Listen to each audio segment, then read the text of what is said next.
Hello, and welcome to the Wine Enthusiast Podcast, your serving of drinks culture and the people who drive it. I'm Maria Yagoda, Digital Executive Editor here at Wine Enthusiast. Today, we're welcoming a very special guest onto the podcast, Ashley Graham. Ashley is a trailblazing supermodel, entrepreneur, and advocate who has fundamentally reshaped the fashion industry.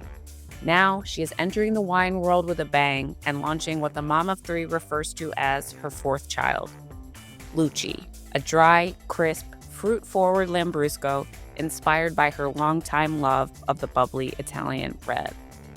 We chatted with Ashley about all the Lambrusco misconceptions she wants to debunk, her favorite foods to eat in Emilia-Romagna, Valentine's Day plans, and how she hopes to bring accessibility to the wine world. Ashley, so excited to have you here and talk about Lucci. And Hey. so exciting. And you've been a Lambrusco fan for a while. I was doing my research as a journalist and going back on your Instagram as one does. And you have been a loud and proud Lambrusco lover for quite some time. I have. I've been drinking it for a long time. And I think the first time I had Lambrusco specifically was when I was in Bestia, at a restaurant in LA, Bestia. It's in Crown. And if you haven't been, you have to go, guys. And I had a Lambrusco and it was dry and bubbly and yummy. And I remember leaving the restaurant and going, wait, what was the name of that? What was that? I need, and then you want to go back. Like I even hunted for it on the website, like Bestia's, but they're so seasonal and always turning things over, which is the way restaurants should be anyways, but my opinion. And I couldn't figure it out. And of course I don't live in LA. So I was like, dang it. And then from then on, I was like always just on this journey to find like the next best Lambrusco. And it's hard to find a really good Lambrusco because they're at trendy restaurants, or you might find it in like a boutique wine shop in your area. But like my mom in Nebraska, she's like, "What's a Lambrusco?" And she had no idea. But my in-laws knew what Lambrusco was, and they are in their 80s. And they said that in the 80s, they would drink Lambrusco because it was cheap and sweet, and it would, you could have fun drinking it, and you had a great night. And I think that that's one of the things that people think about when they think about Lambrusco. And so that's something I'm excited to talk about and to change that narrative and that perspective. Right. And, Leah Lambrusco built this reputation in the US, at least, for being super, super sweet and kind of one note. And Lucci is not super, super sweet. It's not, it's dry. There's 5 different types of grapes when it comes to making Lambrusco. And when I was making Lucci, I went to Emilia Romagna about 3 times to really perfect it, because here's the thing. When you're making something, it doesn't matter what you're making, right? You want to be able to drink it, eat it, wear it, love it, write it, get into it, right? And I was like, this is my first baby that I'm building from the ground up, like raise the money, doing everything from the beginning. And this is the 4th child my husband wouldn't let me have, by the way. And here I'm birthing Lucci. Yeah. And so I wanted to make sure we really perfected it. And knowing that the 5 grapes, one being incredibly dry on one spectrum and to the other side being incredibly sweet, we really leaned on the drier side, and the sugar content is low. And for people who care, the calorie intake is really low. It's 11% alcohol. And Oh, wow. yeah, so it's very drinkable. It's something you could have for brunch or lunch and not feel like the rest of your day is monopolized by what you had and enjoyed. Yeah. I think things are trending that way too, with, slightly lower alcohol content, not so sweet, crisp. Yep. Sounds very refreshing. So you spent time in the birthplace of Lambrusco. What was that like for you? Well, to know Emilia Romagna is to know a food capital like no other. And I have traveled the world. I have been to many places, and I am a lover of food and experience. And When you go to Emilia Romagna and you have the lasagna or the Parmigiano or like even just going to like somebody's Nona's house and having like a home cooked meal, which I have done in Emilia Romagna specifically. Not to mention we have family that lives in the south of Italy. We go there often. Oh, Yeah, in Reggio Calabria oh my gosh, beautiful. on my husband's side. Yeah, and so it's one of but Emilia Romagna specifically really because it is the birthplace of Lambrusco, it also has so many like abilities with different types of food. Obviously Italian food, but you get to taste all these like, incredibly different types of like even fishes and steaks and there's a Michelin star restaurant in the little town there too. It's just absolutely divine. There's a few actually. They're Yeah. incredible.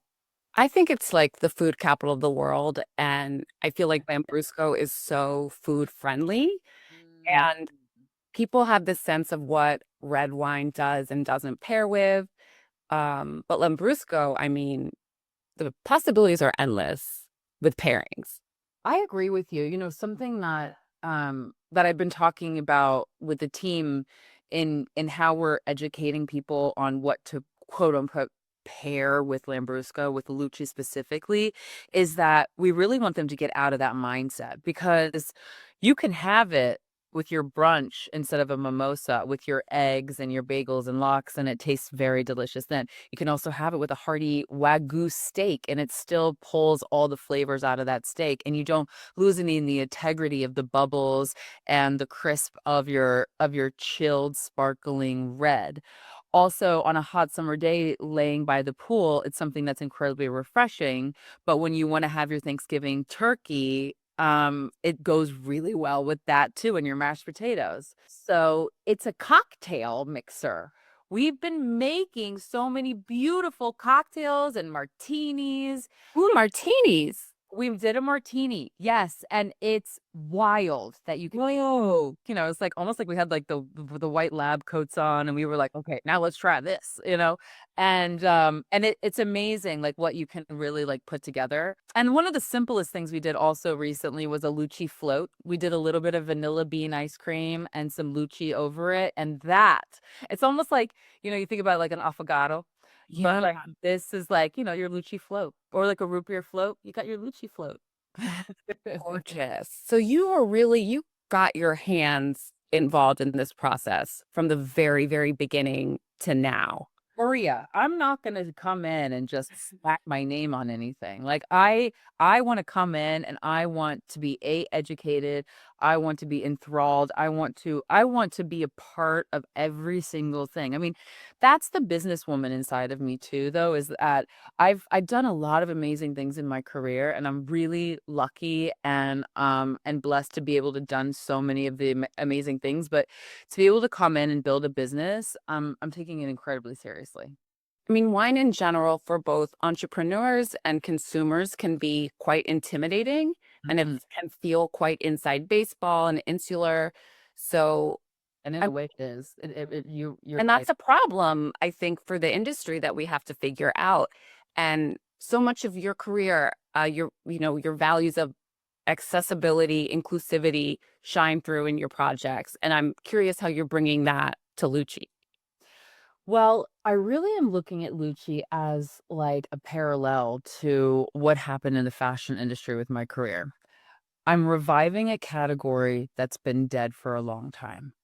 And if you look at the fashion industry and how bodies have changed and image and like what beauty standards are has changed, in a way, I feel though that the wine industry is ready for that.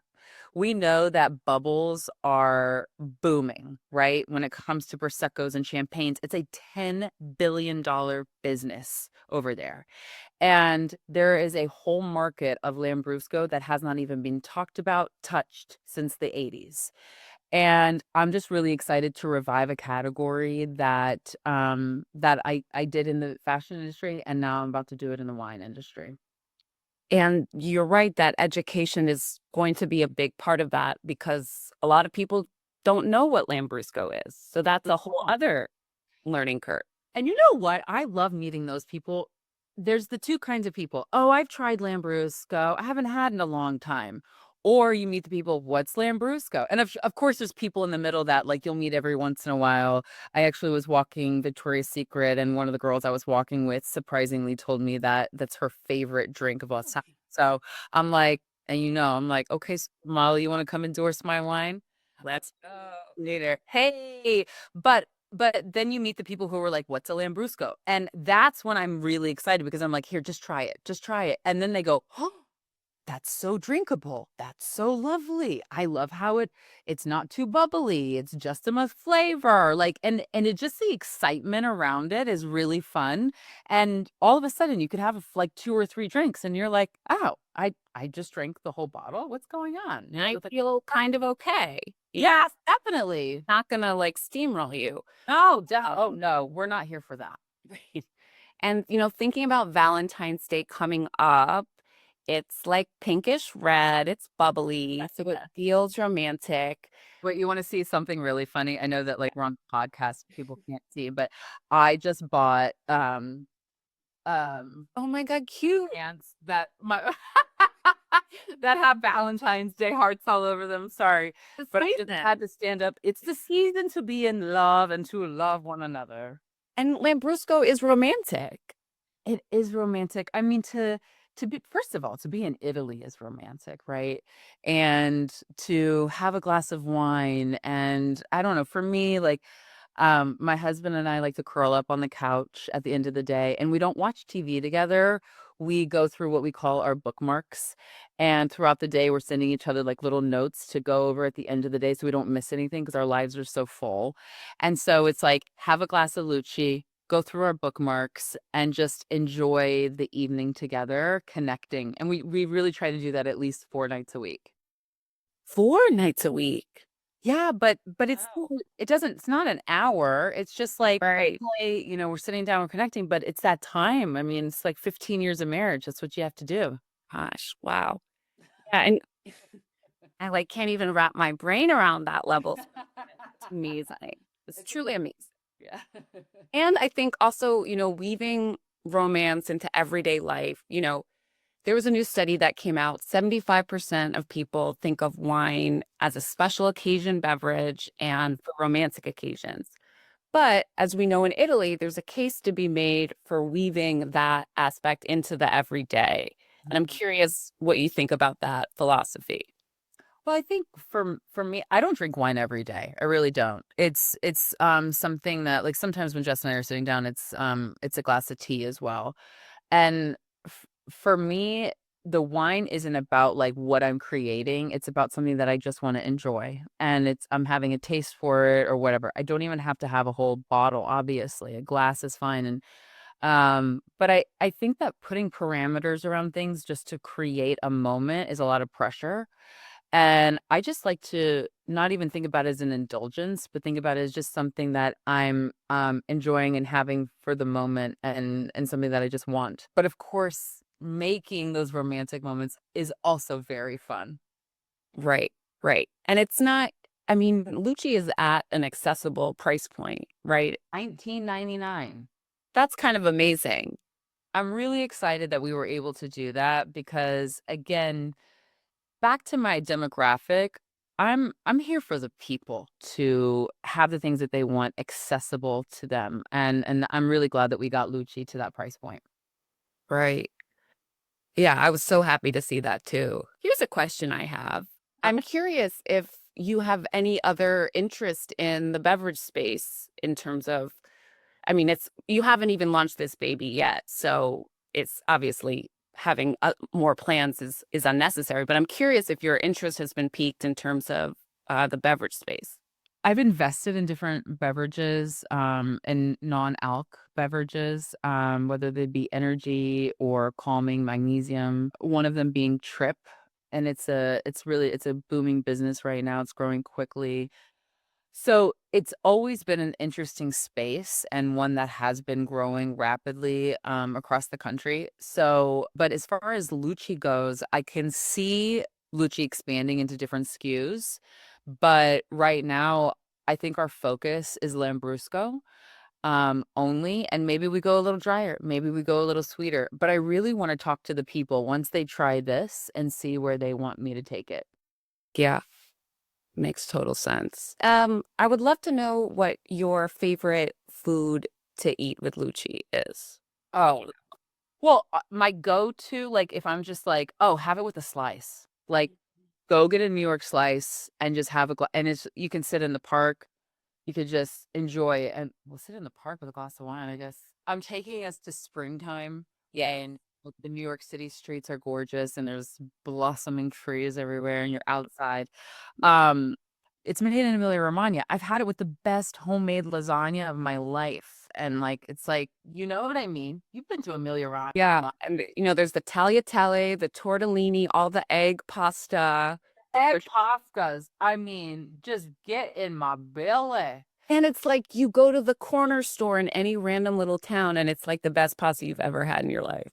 I know. I love Italy so much. It's hard to say like what's my favorite, but go-to is Italian food, obviously, but it goes in pairs with I was just at a sushi club the other night, and we were having Lucci with it. And my friends looked at me with their eyebrows raised like, I'm surprised it goes well with the sushi. And I was like, I tried to tell you guys. I tried. You know how like your friends are your worst critics? Yes. Oh, yeah. Lambrusco and sushi. That's like really beautiful. I want to try that because little raw fish and rice. Right. A soy sauce with the saltiness, kind of like you get it's a lot of big flavors that somehow blend incredibly well together. Right. And I think the coldness is very refreshing.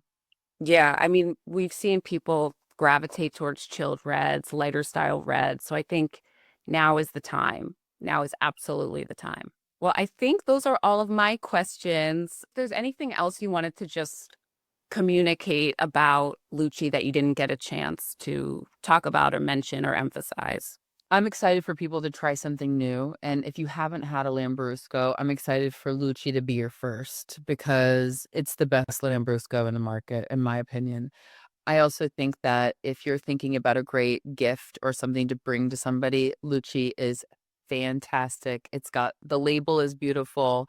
It's something that your friends will enjoy, your family will enjoy. And for me, I just want you, the customer, to enjoy it. This is about having something to come home to and to relax, and a little bit of indulgence, but a bit of just taking in community and also loving on yourself a little bit. That's so sweet. And it's the kind of thing you don't have to be an expert to enjoy, At all. I'm not an expert in the wine industry. I just know how much I love Lambrusco. That's really beautiful. And you can put a scoop of ice cream in it. That's going to change my life. Make it specifically vanilla bean. Vanilla bean. Okay, I'm ready. And I can't wait for you to see what we do on International Lambrusco Day, which is June. June. Okay, I'm writing that down. Get over, girl.